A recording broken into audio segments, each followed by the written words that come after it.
Hello दोस्तों, स्वागत है आप सभी लोगों का राजस्थान एकेडमी पर।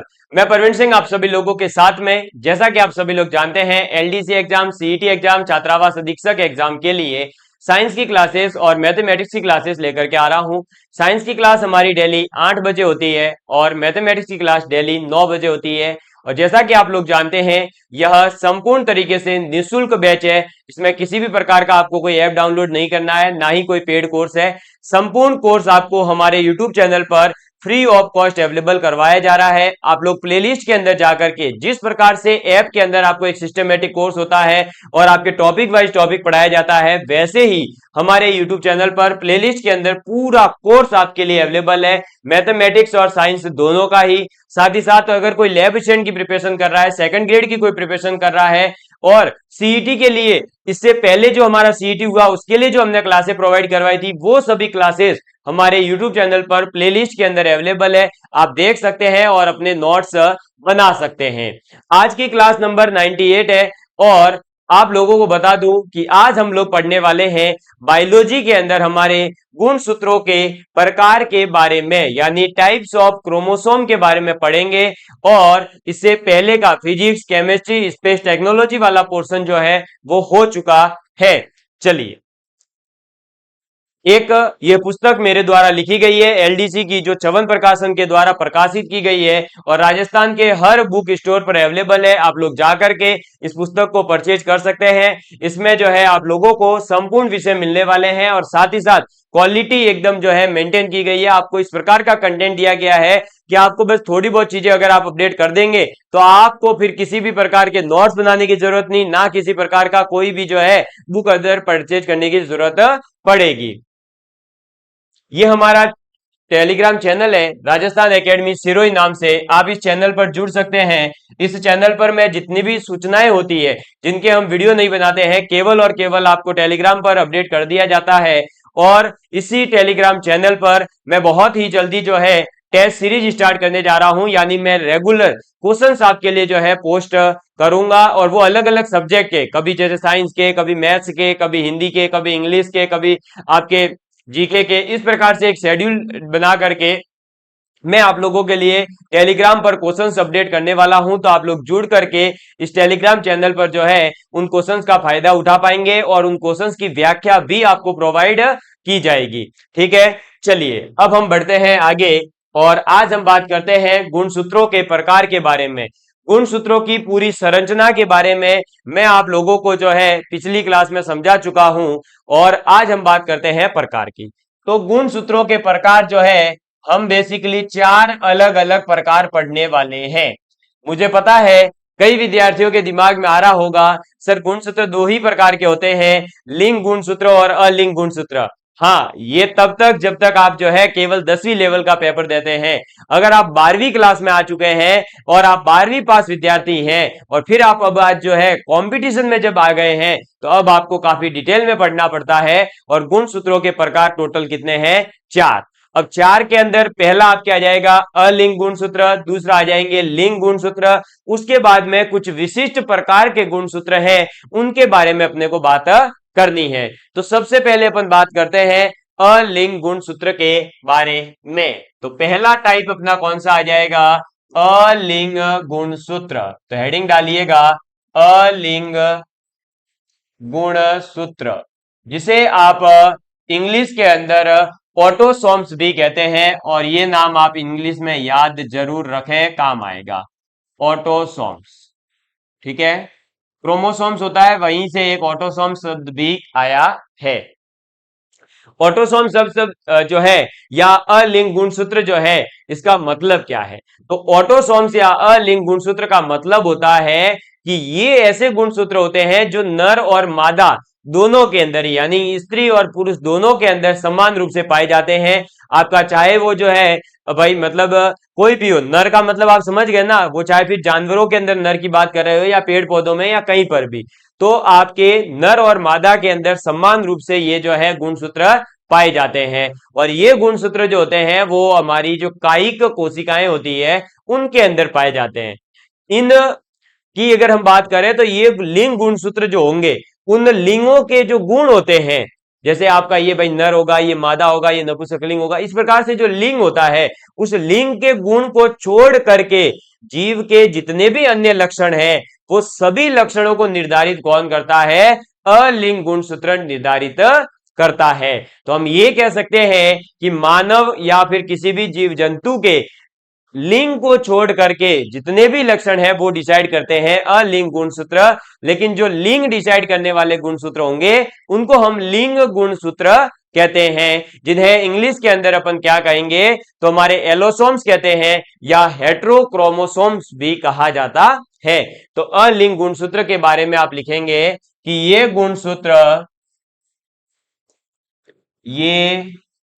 गुणसूत्र नर एवं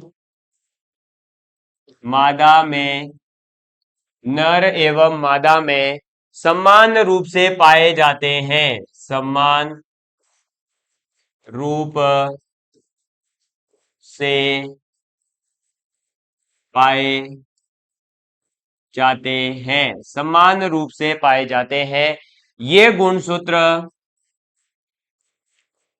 ये गुणसूत्र कायिक कायिक कोशिकाओं ये लिंग गुणसूत्र कायिक कोशिकाओं में पाए जाते हैं। कायिक कोशिकाओं में पाए जाते हैं। ठीक है। यह यह लिंग गुणों को छोड़कर लिंग गुणों को छोड़कर जीव के जीव के अन्य जीव के अन्य लक्षणों को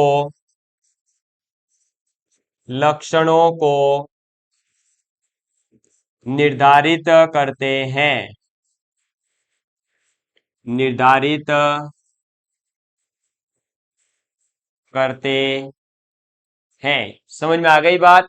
तो अलिंग गुणसूत्र ऑटोसोम्स का मतलब है ये गुणसूत्र नर और मादा में समान रूप से पाए जाएंगे और ये कायिक कोशिकाओं में पाए जाते हैं। यह लिंग जो है लिंग गुणों को छोड़ करके अन्य सभी जितने भी लक्षण है उनको निर्धारित करते हैं। ठीक, आप इसको लिख लीजिए।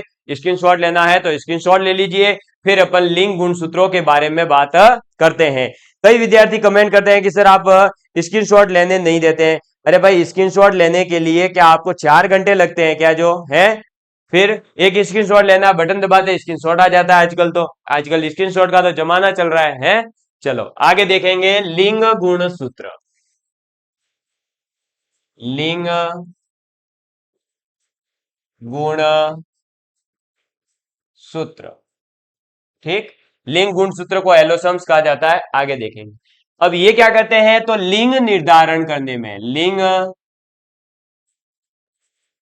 निर्धारण लिंग निर्धारण में में भाग लिंग गुणसूत्र या लिंग निर्धारण के भाग लेने वाले जो है में भाग लेने वाले में भाग लेने वाले क्रोमोसोम को यानी कि गुणसूत्र को, ठीक है, क्रोमोसोम को क्रोमोसोम को लिंग गुणसूत्र कहते हैं। ठीक है, क्रोमोसोम को लिंग गुणसूत्र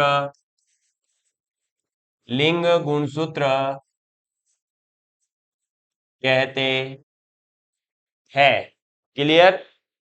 ये गुणसूत्र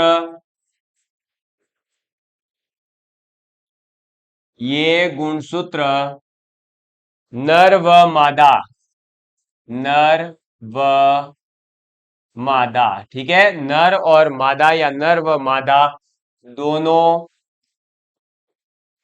दोनों पौधों या जंतुओं में, ठीक है, पौधों या जंतुओं में अलग अलग जंतुओं में जंतुओं में अलग अलग पाए जाते हैं या अलग अलग होते हैं। ठीक है, अलग अलग होते हैं। इन्हें एलोसोम, इन्हें एलोसोम या एलोसोम या हेट्रोक्रोमोसोम भी कहते हैं। हेट्रोक्रोमोसोम भी कहते हैं। क्रोमोसोम, हेट्रोक्रोमोसोम भी कहते हैं। ठीक है, अब हम थोड़ी सी मानव के बारे में बात करेंगे। यानी लिंग गुणसूत्र आपने समझ लिया, अलिंग गुणसूत्र को आपने समझ लिया। लिंग गुणसूत्र का मतलब है लिंग निर्धारण में भाग लेगा। अलिंग गुणसूत्र का मतलब, अ का मतलब होता है नहीं, और लिंग नहीं, यानी कि लिंग निर्धारण करने में जो भाग नहीं लेते उनको कहते हैं अलिंग गुणसूत्र, और जो भाग लेते हैं उनको कहा जाता है लिंग गुणसूत्र। समझ में आ गई बात। अब मनुष्य की अगर हम बात करें तो मनुष्य में कुल कितने गुणसूत्र पाए जाते हैं?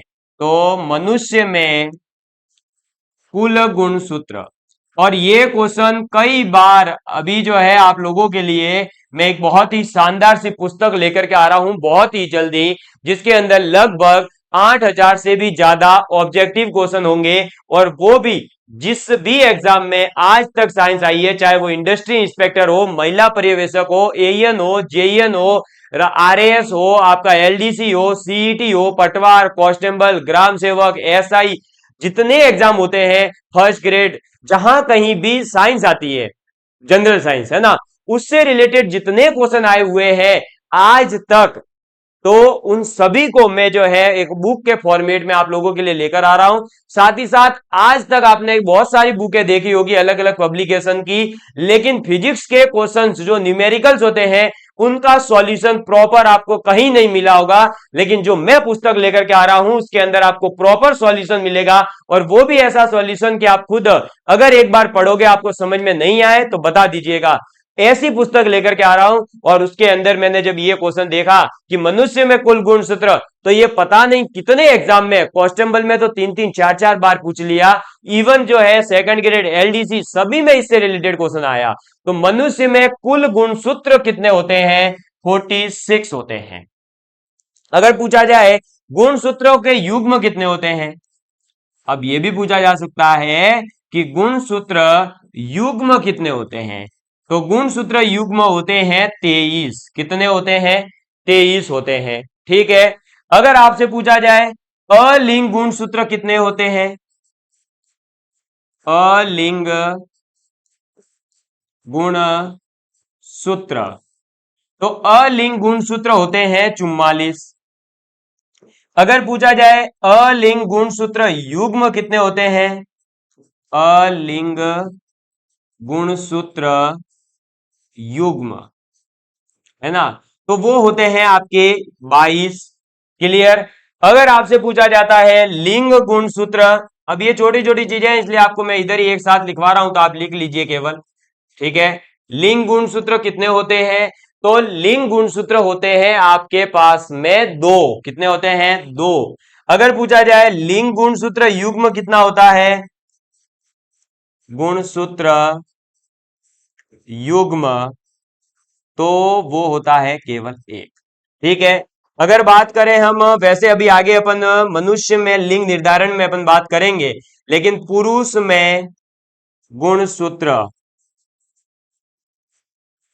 तब तो आंसर हो जाता है 44 ही। क्यों? क्योंकि मैंने बोला मनुष्य में कुल गुणसूत्र 44, पुरुष क्या मनुष्य नहीं होता है? होता ही है। तो पुरुष में गुणसूत्र अगर पूछा जाता है तो 44 ही आंसर होगा। लेकिन अगर पूछा जाता है कि पुरुष में लिंग गुणसूत्र, लिंग गुण सूत्र, तो पुरुष में लिंग गुण सूत्र 2 होते हैं, एक्स और वाई। अगर पूछा जाए मादा या स्त्री में लिंग गुण सूत्र कौन से होते हैं, तो एक्स एक्स होते हैं। समझ में आ गई बात। इतनी जानकारी जो है आप याद कर लीजिएगा। तो क्या याद रखेंगे कि मनुष्य में कुल गुणसूत्र होते हैं 46। आप इसका स्क्रीनशॉट ले लीजिए, मैं साइड में बोल रहा हूं। मनुष्य में गुणसूत्र होते हैं 46। कितने होते हैं? 46। ठीक है, अगर आपसे पूछा जाता है कि गुणसूत्र युग्म कितने होते हैं तो 23 होते हैं।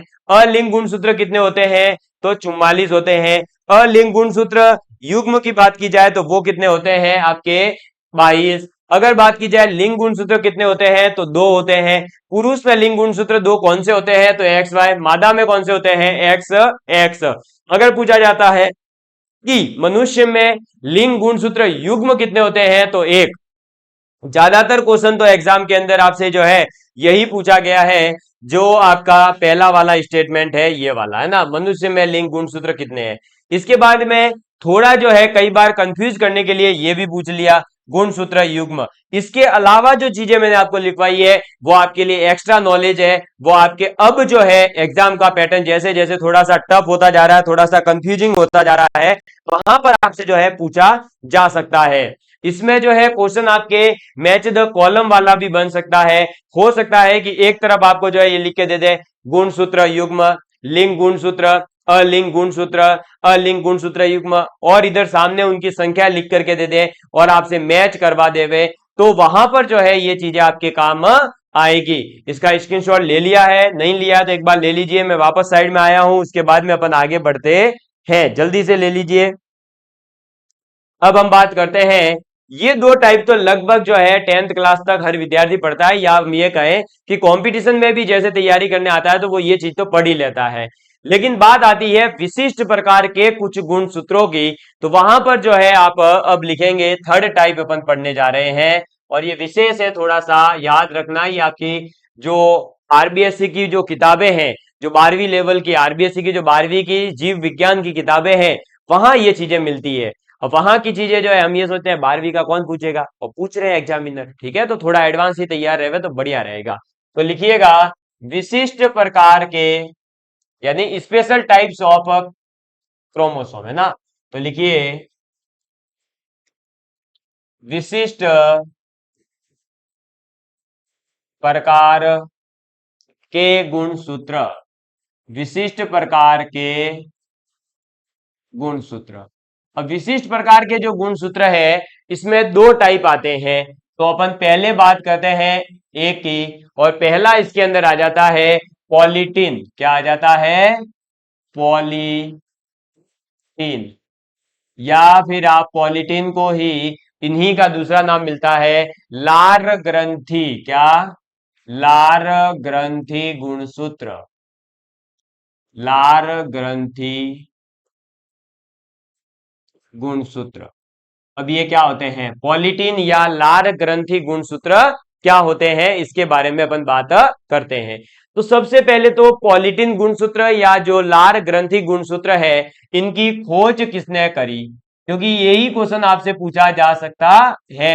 अब इसकी डिटेल में भाई जाने से पहले तो बेसिक क्वेश्चन पूछेगा, जब आज तक इस पे कुछ नहीं पूछा तो पहले इसका बेसिक क्वेश्चन आएगा। तो इसकी जो खोज की गई थी वो बाल बियानी ने करी थी। किसने करी बाल बियानी। और कब करी तो बाल बियानी ने 1881 के अंदर जो है इसकी खोज करी थी।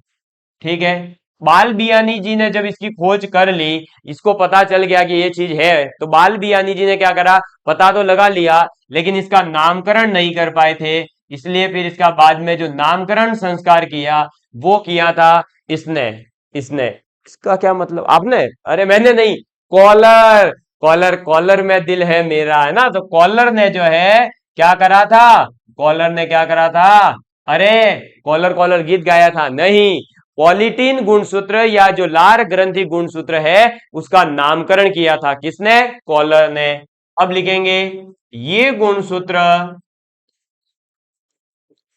ये गुणसूत्र किससे संबंधित है, तो ये गुणसूत्र द्विपंखी, द्विपंखी कीटों, जो दो पंख वाले जो कीट होते हैं ना, तो द्विपंखी कीटों जैसे कि,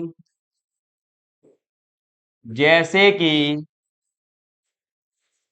मच्छर, अरे मच्छर द्विपंखी कीट ही तो होता है, ड्रोसोफिला, ठीक है, ड्रोसोफिला, व जैसे में ड्रोसोफिला व काइरोनोमस, काइरोनोमस, काइरोनोमस की लार ग्रंथियां, ठीक है, ग्रंथियां या ग्रंथियों में, ग्रंथियां नहीं, ग्रंथियों में पाया जाता है या पाए जाते हैं, ग्रंथियों, लार ग्रंथियों में पाए जाते हैं, ठीक है। तो ये गुणसूत्र जो है वो द्विपंखी कीटों, जैसे कि अपने पास है मच्छर, ड्रोसोफिला, काइरोनोमस, इस प्रकार के जो है द्विपंखी कीट, उनकी जो लार ग्रंथियां होती हैं, उन लार ग्रंथियों के अंदर पाए जाते हैं। क्लियर, समझ में आ गई बात। इसके बाद आगे लिखेंगे डीएनए की अधिकता, डीएनए की अधिकता, ठीक है, डीएनए की अधिकता के कारण, डीएनए की अधिकता के कारण इन गुणसूत्रों का, इन गुणसूत्रों का, इन गुणसूत्रों का आकार बड़ा हो जाता है। आकार क्या हो जाता है?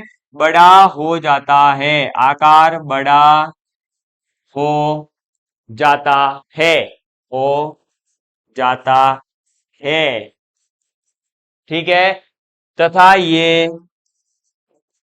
तथा ये महागुणसूत्र कहलाते हैं, महागुणसूत्र कहलाते हैं। तो अगर आपसे ये पूछा जाता है कि महागुणसूत्र क्या है, या जो है पॉलिटनी गुणसूत्र क्या होते हैं, या लार ग्रंथि गुणसूत्र क्या होते हैं, तो इसकी खोज की गई थी बालबियानी ने 1881 में। नामकरण संस्करण किया था कॉलर ने। और ये गुणसूत्र जो है द्विपंखी कीटों के अंदर जो लार ग्रंथियां होती है उनमें पाए जाते हैं। इनके अंदर डीएनए की अधिकता होने के कारण से क्या होता है कि इन गुणसूत्रों का जो आकार होता है, साइज होती है, वो बड़ी हो जाती है। और जब साइज किसी चीज की बड़ी है तो हम उसे क्या कहते हैं? महागुणसूत्र कह देते हैं। जाइंट गुणसूत्र, जाइंट क्रोमोसोम, यानी महा यानी बड़े आकार का, जैसे हाथी है, डायनासोर है, उस प्रकार का, है ना। इतना बड़ा गुणसूत्र सर क्या? नहीं, मतलब गुणसूत्र मान लो अगर पेन जितना होता हो, अब मान लो कोई गुणसूत्र है जो पेन से इतना बड़ा है, तो अपन क्या कहेंगे? वो उसके लिए तो महागुणसूत्र ही हुआ ना, बड़ा हुआ ना, बस ये बात है, ठीक है। इतना बड़ा गुणसूत्र नहीं होता, कोई ऐसे सोच ले डायनासोर जितना, नहीं नहीं भाई, ठीक है। इसको लिख लीजिए, आगे फिर बात करते हैं फटाफट से, जल्दी लिखेंगे। अब हम बात करते हैं हमारे, कि जो हमारे पास में इस गुणसूत्रों का नाम है पॉलिटेन, तो ये जो पॉलिटनी है, इस वर्ड का मतलब क्या होता है? तो आप लिखेंगे पॉलिटनी, क्या लिखेंगे? हेडिंग पॉलिटेनी, ठीक है, लिखिएगा पॉलिटेनी। अब पॉलिटेनी का मतलब क्या है? तो पॉलिटेनी का मतलब होता है कि इन गुणसूत्रों में क्रोमोनीमेटा, या हम ये कहें कि अर्ध गुणसूत्र, ठीक है। क्रोमोनीमेटा के बारे में अपन पहले बात कर चुके हैं। तो क्रोमोनीमेटा या जो अर्ध गुणसूत्र है, उनकी संख्या जो होती है वो क्या होती है? बेसिकली एक अंतः पुनः द्विगुणन होता है, यानी कि इनके खुद के अंदर ही एंडोर डुप्लीकेशन होता है, यानी खुद का ही जो है डुप्लीकेशन होना स्टार्ट होता है। अब इस अर्ध गुणसूत्रों की संख्या जो है वो अंतः पुनः द्विगुणन के कारण, एंडो डुप्लीकेशन के कारण जो है क्या होती है? बदलती रहती है। अब इस घटना को ही, जो ये आपकी संख्या बदलती रह रही है, इस घटना को ही हम क्या कहते हैं? पॉलीटेनी कहते हैं। क्या कहते हैं? पॉलीटेनी कहते हैं। और इन गुणसूत्रों को धारण करने वाली जितनी भी कोशिकाएं होती है, वे कोशिकाएं सूत्री विभाजन जो होता है, हमारे कोशिकाओं का क्या होता है? सूत्री विभाजन होता है। उसके अंदर जो है आपकी जो पॉलिटेनी जो कोशिकाएं होगी, जो इन गुणसूत्रों को धारण करके रखेगी, वो फिर सूत्री विभाजन नहीं कर सकती है, और रूपांतरण के मध्य क्या हो जाता है, यानी जब ट्रांसफॉर्मेशन हो रहा होता है, तो उसी बीच में इनकी मृत्यु जो है वो हो जाती है। तो पॉलिटेनी का मतलब यह हुआ कि अंतः पुनः द्विगुणन के कारण जो आपके गुणसूत्रों की संख्या बदलती रहती है, उसको कहते हैं पॉलिटेनी। ये पूछा जा सकता है, ठीक है। तो पॉलिटेनी में लिखेंगे इन गुणसूत्रों इन गुणसूत्रों इन गुणसूत्रों में क्रोमोनीमेटा में क्रोमोनीमेटा, ठीक है। इन गुणसूत्रों में क्रोमोनीमेटा या अर्ध गुणसूत्रों या अर्ध गुणसूत्रों, क्या, अर्ध गुणसूत्रों की संख्या की संख्या की संख्या अंतः पुनः संख्या अंतः पुनः द्विगुणन अंतः पुनः द्विगुणन, जिसे अपन कहते हैं एंडोर डुप्लीकेशन। एंडोर डुप्लीकेशन द्वारा बदलती रहती है, द्वारा बदलती रहती है, ठीक है, बदलती रहती है। इस घटना को इस घटना को इस घटना को पॉलीटेनी पॉलीटेनी कहते हैं, ठीक है। तो पॉलीटेनी का मतलब क्या है कि इन गुणसूत्रों के अंदर जो अर्ध गुणसूत्र होते हैं उनकी संख्या अंतः पुनः द्विगुणन एक विधि है। यहाँ पे ये कह सकते हैं कि प्रोसेस जो अंदर ही इनके अंदर चलता रहता है और डुप्लीकेशन होता रहता है, उसके द्वारा ये संख्या बदलती रहेगी। तो इस घटना को ही हम पॉलीटेनी कहते हैं। और इन गुणसूत्रों इन गुणसूत्रों को धारण करने वाली को धारण करने वाली अर्ध गुणसूत्र, इन जो आपके ये पॉलीटेनिक गुणसूत्र होते हैं इनको धारण करने वाली कोशिकाएं कोशिकाएं क्या करती है? तो कोशिकाएं सूत्री विभाजन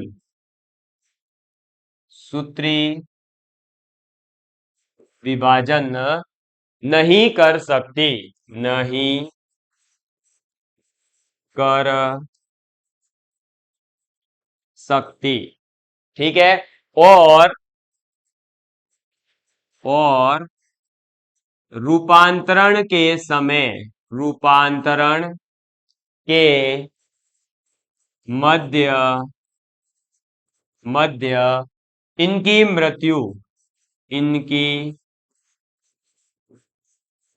मृत्यु अवश्य भावी है, यानी अवश्य मरेगी, है ना, अवश्य भावी है।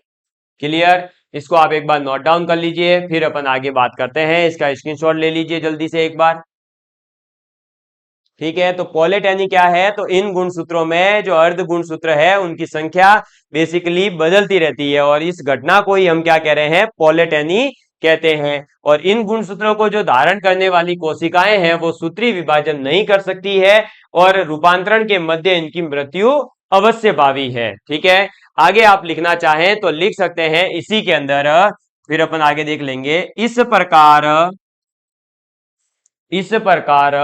के गुणसूत्रों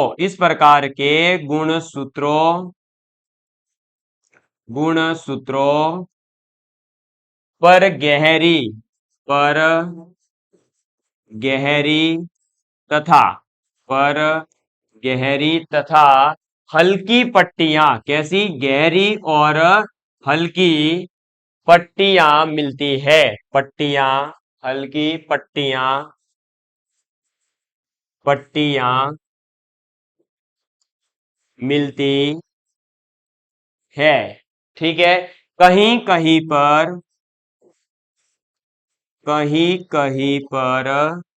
क्या होता है? तो इन गुणसूत्रों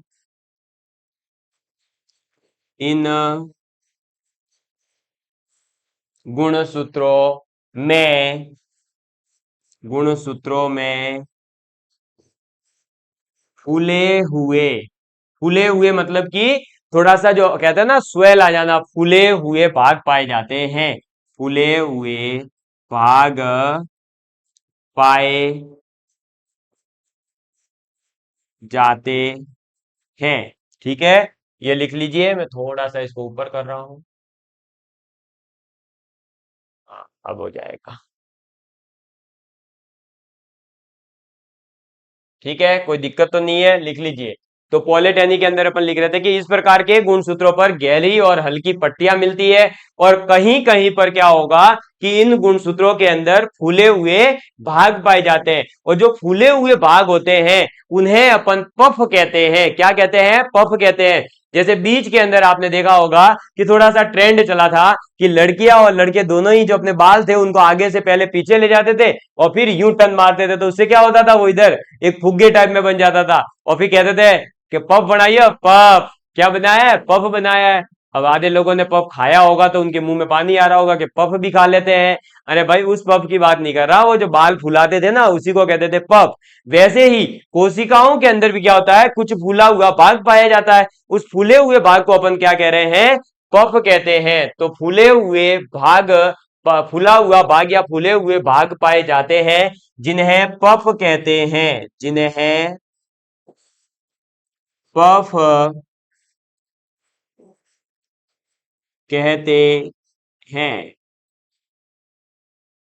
कहते हैं।